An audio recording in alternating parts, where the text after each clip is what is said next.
Hi, boys and girls, and everyone that's in between. I'm 99 Paperman. Today we are on Gamer Chat. Now, this is the podcast made for games, and today we'll be talking about alphas on consoles. Now, first question: what is an alpha?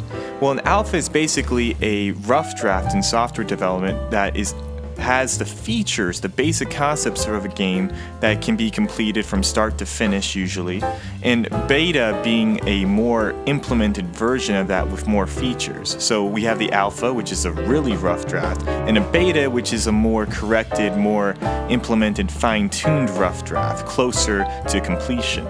Indie game developers use alphas to help fund their projects. It's a way for them to get the support and funding they need to be able to progress developing the video game, and also being able to offer fans a way to donate money and get something back for their donations. So it's really smart when you think about it.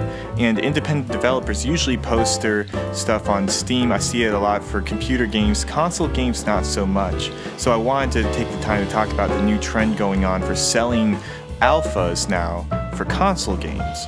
Now, there's nothing wrong with selling alphas to console, but there is something wrong with the way some of these developers are going about it, and I think a perfect example is Telltale's 7 Days to Die release. I personally think the game is horrible, and I think it sucks, but there's a lot of fans that have been supporting the game for years because they've been wanting this game to become fully developed. And with the new release on console, like, oh yeah, I can support the game, or that's fine for the hardcore fans. But a lot of users, a lot of people who play on console, they're not used to the idea like, oh, I'm paying for a game that isn't finished. So the way Telltale went about marketing is they made all these fancy commercials and stuff for the game. They were hyping up the release of it and everything. And I think it'd be easy if I just roll the clip. Roll the clip!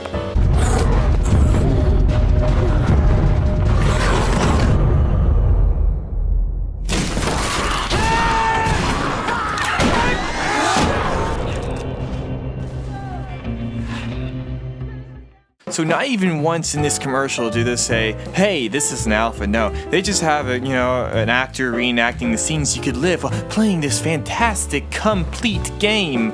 And they just show all these scenes in the game. Look at all these weapons you can get in the game. Oh, yeah, look at this. Not once do they mention, hey, guys, this is a glitchy game. It's still under development. So while you play, keep in mind that it's not the fully complete game. So you're not going to get the full experience that you may be expecting from this commercial.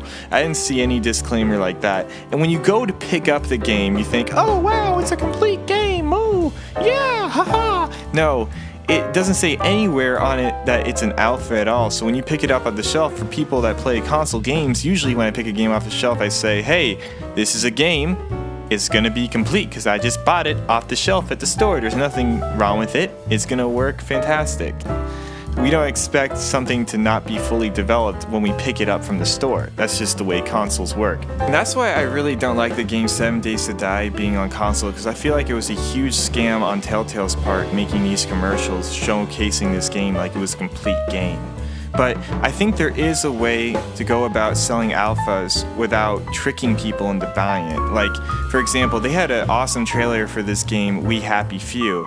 It was about as cool as maybe the 7 Days to Die trailer, except the only way to get it really was to go buy it from the online store on Xbox. So when I went to go buy it on the online store, it told me, warning, this is not a complete game. It may or may not be completed in the future. It has some features in it, yada yada yada. So it told me basically it's an alpha.